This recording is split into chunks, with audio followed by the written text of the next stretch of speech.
Hi again, everybody. Hope you're doing well. Settling in for another fantastic Mr. Fox lesson. We're up to chapter 8. So we're getting very. This story just gets more and more intense, if you ask me, as we go along. So the farmers had tried to dig the foxes out with shovels. That didn't work because the foxes outdug them. So then they wanted to get their big diggers, their mechanical shovels. They tried to dig the foxes out.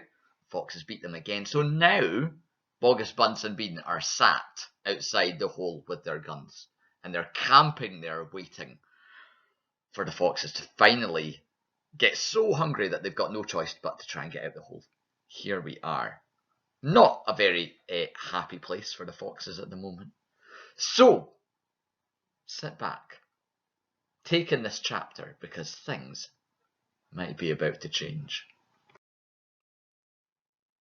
That evening, 3 tents were put up in the crater on the hill. One for Bogus, one for Bunce, and one for Bean. The tents surrounded Mr. Fox's hole, and the 3 farmers sat outside their tents eating their supper. Bogus had 3 boiled chickens smothered in dumplings. Bunce had 6 doughnuts filled with disgusting goose liver paste.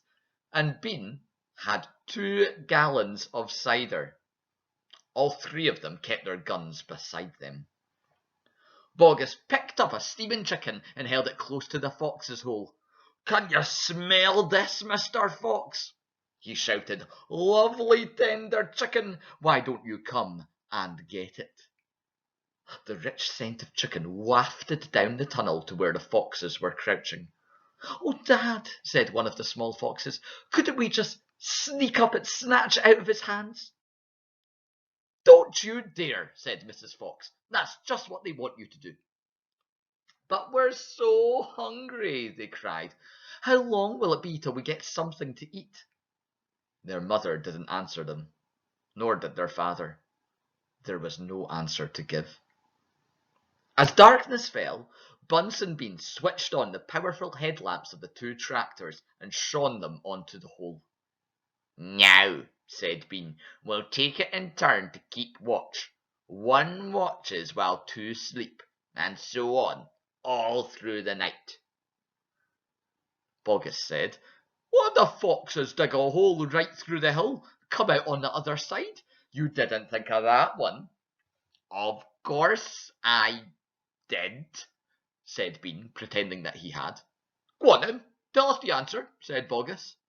Bean picked something small and black out of his ear and flicked it away. "How many men have you got working on your farm?" he asked. 35, Bogus said. "I've got 36, Bunce said. "And I've got 37, Bean said. "That makes 108 men altogether." That's some quick math there from Bean, isn't it? "We must order them to surround the hill. Each man will have a gun and a flashlight.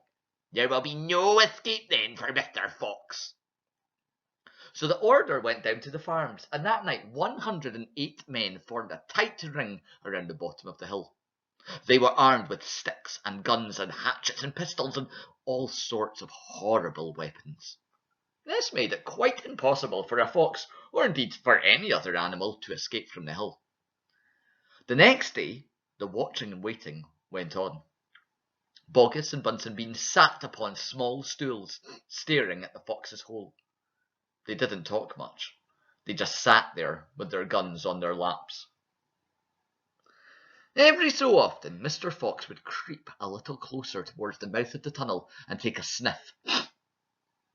Then he would creep back and say, "They're still there." "Are you quite sure?" Mrs. Fox would ask. "Positive," said Mr. Fox. "I can smell that Bean a mile away. He stinks." That's it. That's it then. So the farmers got all their men to come and form a big circle around the hill in case the foxes tried to dig out sideways and get out. So, task today is going to link to that a little bit. The farmers, to get the men involved, they need lots and lots of volunteers to come and to guard this hill. And one way to get volunteers and to let people know what you're doing is to make a poster. A poster is like an advertisement, isn't it? It's a way of telling people something that's going on to get people interested, get people involved. So I've got an example poster here. It says, let's make each day Earth Day. We have one planet to call our own. Join us this Thursday, 7 p.m. at the Village Green. So there's a poster.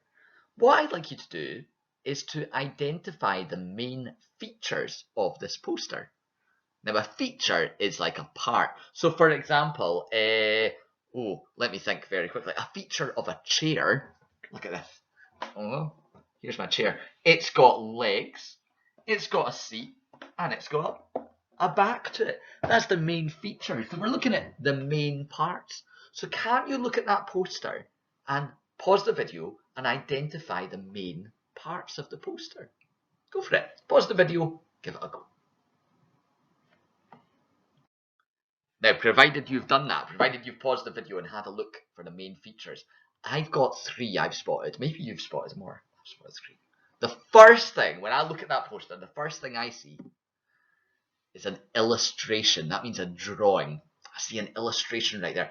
A big earth. And obviously it links to what the poster is about, isn't it? Yeah, so that grabs my attention right away. The earth. And I don't know about you, as soon as I see a picture like that, it kind of looks like it's almost like thatched a little bit or drawn on material. It makes me think about keeping the earth safe. Then the next thing my eyes are drawn to is the big text at the top. Can you see it? I've said it's a large text and it's a header.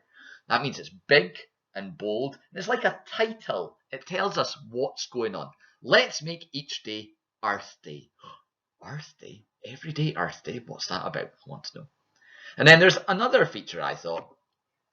There's some details there. It tells you exactly how you can get involved. So here it says, join us on Thursday, 7 o'clock at the Village Green. So there we go. 3 features in that poster: an illustration, large text in a header, and then some actual details there. So the task today, the learning intention, today is to create an eye-catching poster. That means a poster that if you were walking down the street or through the school or something and you saw it, you'd be like, oh, wow, what's this all about? It's got to be eye-catching.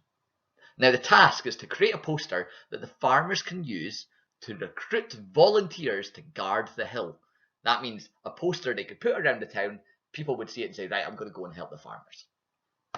So to be successful in this poster, you need 3 things. You need an eye-catching illustration or drawing. What are you going to draw? They're trying to catch the foxes, eh? So what might you draw on your poster? Would you draw the big hole? Would you draw a picture of the fox? Would you draw a trap?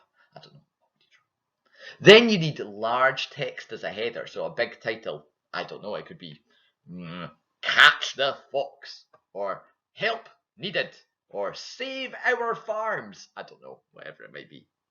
And then underneath it, the most important thing is you need details of where and when. On your poster, you need to tell people. What is it? Where is it? When do they need to come? What do they need to bring? You can just do it as wee bullet points. Just needs to be a couple of sentences. It's up to you. I can't wait to see your posters. If you get them done, these eye-catching posters, if you could post them on Teams, that would be ace. If not, that's fine. If you're in my class and you're just watching this, absolutely fine as well. So I'm interested for you to give a go. Good luck with the task. See you again for chapter 9.